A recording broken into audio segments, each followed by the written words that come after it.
वालेकुम students, dual starter के हवाले से हम स्टार्ट कर रहे हैं। आज लेक्चर नंबर 2 है रिपेयर एंड मेंटेनेंस का। तो सबसे पहले हम डिफ़ाइन करते हैं कि ड्यूएल स्टार्टर क्या होता है। DOL stand for direct online starter. अब डायरेक्ट ऑनलाइन की क्या मतलब है कि it directly connect the 3-phase motor with 3-phase supply with the help of only one magnetic conductor. मतलब इसमें सिर्फ एक मैग्नेटिक कंडक्टर इस्तेमाल होता है, वो डायरेक्टली लाइन के साथ मोटर को कनेक्ट भी करवा सकता है और डिसकनेक्ट भी करवा सकता है। तो इस बेसिस पे इसको ये नाम दिया गया है कि ये डायरेक्ट ऑनलाइन स्टार्टर है। इसमें किसी और मैग्नेटिक कंडक्टर का अमल दखल नहीं है कि हम 2 या 3 मैग्नेटिक कंडक्टर लगा के हम उसके थ्रू किसी एक के थ्रू सप्लाई घुमा फिरा के दे दे या किसी दूसरे के थ्रू घुमा फिरा के दे दे।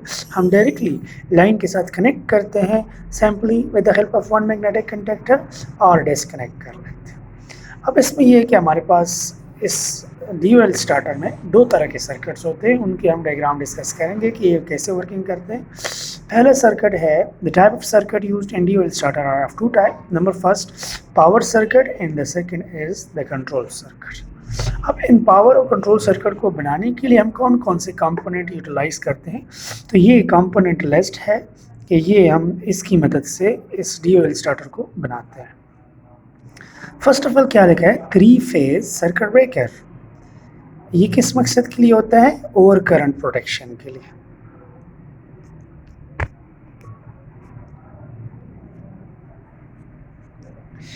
थ्री फेज मैग्नेटिक कंडक्टर, ये मैग्नेटिक स्विच है। Thermal overload relay, 3-phase thermal overload relay, ये थर्मल ओवरलोडिंग से प्रोटेक्शन करता है, ओवरलोड प्रोटेक्शन। और fuse, single phase circuit breaker या इसकी जगह पे फ्यूज़ भी लगाया जा सकता है, ये भी ओवर करंट के लिए होता है लेकिन ये कंट्रोल सर्किट में होता है। ये पहले 3 कंपोनेंट हमारे पास पावर सर्किट में लगे होते हैं और आखिरी 2 कंपोनेंट हमारे पास कंट्रोल सर्किट में लगे होते हैं। तो सिंगल फेज सर्किट ब्रेकर या फ्यूज़ ओवर करंट प्रोटेक्शन के लिए, कंट्रोल सर्किट के लिए, और ऑन ऑफ पुश बटन इस पूरे डायरेक्ट ऑनलाइन स्टार्टर को ऑन या ऑफ करने के लिए इस्तेमाल किया जाता है। अब आते हैं इसके सर्किट की तरफ कि इसकी सर्किट पावर सर्किट की कनेक्शन कैसे होंगे और किस तरीके से ये मोटर तक सप्लाई पहुंच जाती है। तो ये हमारे पास पावर सर्किट है डायरेक्ट ऑनलाइन स्टार्टर का। फर्स्ट आपके पास क्या है, power supply, single phase 3-phase power supply. Secondly यहाँ पे आपके पास 3-phase सर्किट ब्रेकर लगा होगा जो कि ओवर करंट से प्रोटेक्शन करेगा। फॉर एग्जांपल यहाँ पे ओवर करंट फॉल्ट आ जाए, लाइनें आपस में मिल जाए या किसी और वजह से करंट का लेवल हाई हो जाए तो उसकी वजह से मोटर के जलने का ख़तरा होता है, 3-phase इंडक्शन मोटर के जलने का खतरा होता है। तो उसको प्रोटेक्ट करने के लिए हम यहाँ पे दरमियान में क्या लगाएंगे, 3-phase सर्किट ब्रेकर। इसके बाद हमारे पास क्या होता है, मैग्नेटिक कंडक्टर होता है। तो ये मैग्नेटिक कंडक्टर की असेंबली है। ये जो आपको 3 पेयर ऑफ कंडक्ट्स नज़र आ रहे हैं, दीज आर पावर कंडक्ट्स। और जिस तरह लास्ट लेक्चर में बता चुका हूँ कि ये 3 पावर कंडक्ट्स होते हैं मैग्नेटिक कंडक्टर के और ये 3 ऑक्सिलरी कंडक्ट्स। इन कंडक्ट्स को हम यूटिलाइज करेंगे टू एक्साइट, टू एनर्जाइज और डी एनर्जाइज दिस सर्किट।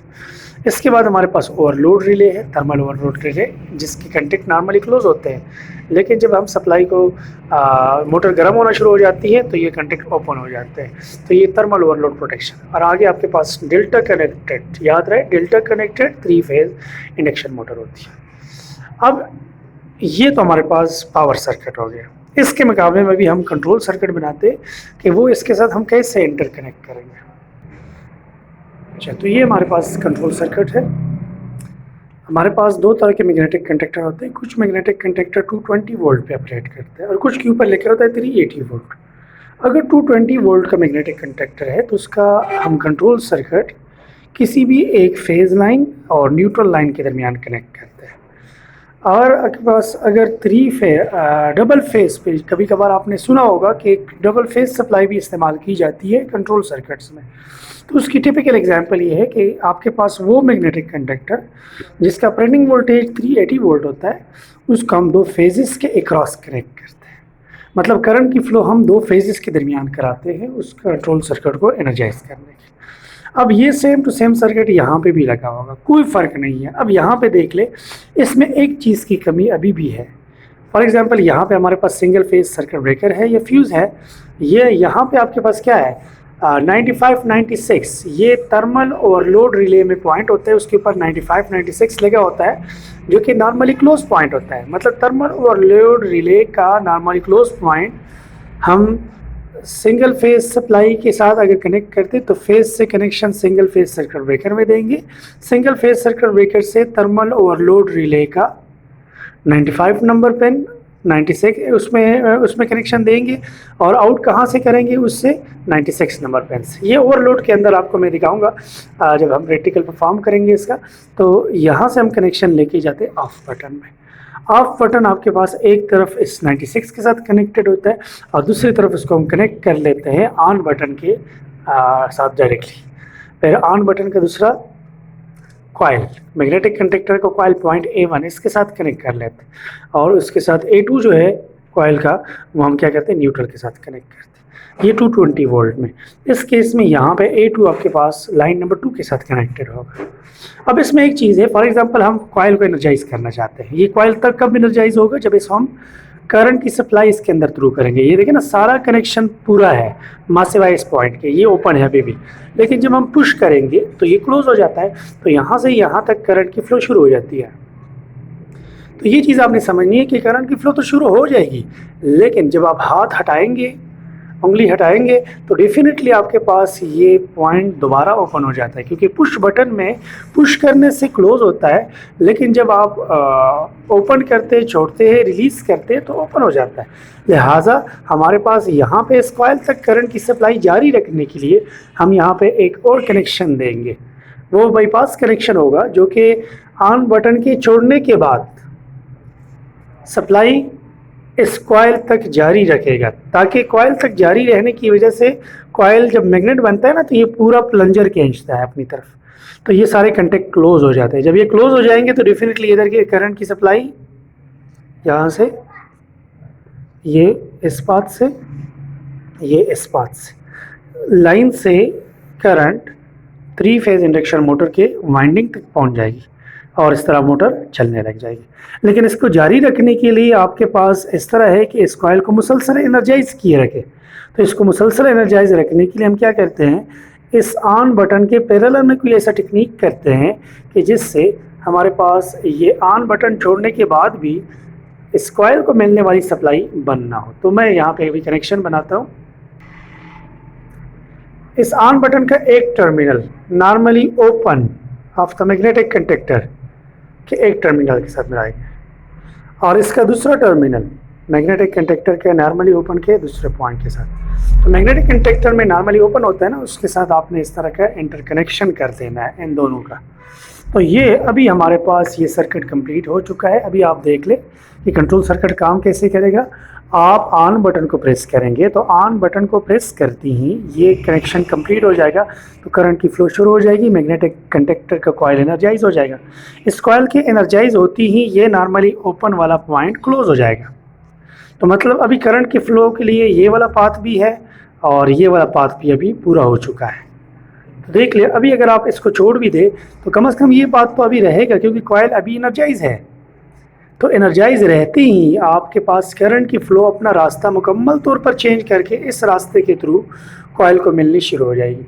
तो मतलब हमारा मकसद यही था कि ये कॉइल डी एनर्जाइज ना हो जाए हमारे ऑन बटन को छोड़ने के बाद। इसलिए हम क्या करेंगे, इधर हम बाईपास कनेक्शन देते हैं ऑक्सिलरी कॉन्टैक्ट के साथ। कौन से ऑक्सिलरी कॉन्टैक्ट, नॉर्मली ओपन जो मैग्नेटिक कंडक्टर के ऊपर होते हैं, तो वहाँ हम कनेक्शन देंगे। तो इस तरतीब से हमारे पास ये सप्लाई मुसलसल जारी रहेगी और आपका डायरेक्ट अनलाइन स्टार्टर मुसलसल कंटिन्यूसली आपके 3 फेज़ लोड को 3 फेज़ सप्लाई लाइन के साथ डायरेक्ट जोड़ेगा।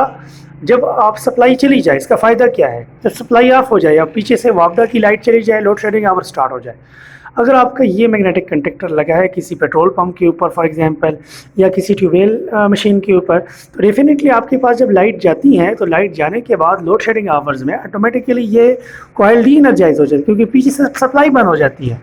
तो दोबारा लाइट आती है, तो दोबारा लाइट आने से ये ऑटोमेटिकली खुद बहुत ऑन नहीं होती, क्योंकि अभी ये भी ओपन है, ये भी ओपन है। दोबारा ऑन करने के लिए आपको दोबारा ऑन पुश बटन प्रेस करना पड़ेगा। बाकी कनेक्शन तो ऐसे होते हैं ना कि जब आप बटन प्रेस करते हैं, प्रेस ऑन हालत में छोड़ दे, for example piano type switch, तो वो दोबारा लाइट आती है, दोबारा वो चीज़ ऑन हो जाती है। लेकिन इस डायरेक्ट अनलाइन स्टार्टर में ये फिनोमेना है कि हमारे पास ये लाइट आने के बाद दोबारा खुद से एनर्जाइज नहीं करा सकती इस मैग्नेटिक कंडक्टर को। फिर से ऑन करने के लिए आपको फिर से ऑन पुश बटन प्रेस करना पड़ेगा। अच्छा, अब बिलफर्ज हम इसको ऑफ करना चाहते हैं अपनी मर्जी से, तो हमें क्या करना पड़ेगा? अभी करंट की सप्लाई तो मुसलसल कंटिन्यू है क्योंकि कंडक्टर एनर्जाइज होगा, लेकिन जब हम ऑफ करना चाहते हैं तो ऑफ पुश बटन प्रेस करेंगे। ऑफ प्रेस करेंगे तो आपको यहाँ पे नज़र आ रहा है ना, ये ओपन हो जाएगा। ये प्रेस करती ही ये वाला कंटेक्ट नीचे की तरफ दब जाएगा इस साइड पे, तो ये सर्किट को डिस्कनेक्ट कर लेता है। तो यहाँ से यहाँ तक करंट की सप्लाई फिर भी मुअत्तल हो जाएगी। तो हमारा मकसद ये था कि कॉयल को डी एनर्जाइज कर ले जब हम ड्यूअल स्टार्टर को ऑफ करना चाहे, और कॉयल को एनर्जाइज किए रखे या करे जब हम ड्यूअल स्टार्टर को ऑन करना चाहते हैं या ऑन रखना चाहते हैं। तो ये ओवरऑल फिनोमेना था। उम्मीद है इस कंसेप्ट की आपको समझ आ चुकी होगी। इसके हवाले से इंशाल्लाह नेक्स्ट जो लेक्चर होगा हमारे पास, उसमें हम मैग्नेटिक कंडक्टर की टेस्टिंग करेंगे प्रैक्टिकली, और साथ में डायरेक्ट ऑनलाइन स्टार्टर की इंटरकनेक्शन हम देखेंगे, हम इसको कैसे इंटरकनेक्ट कर सकते हैं। Thank you very much for watching. Kindly share कीजिएगा, लाइक कीजिएगा, और बाकी दोस्तों के साथ भी शेयर कर ले ताकि सबको फ़ायदा हो जाए। Thank you very much. अल्लाह हाफिज़।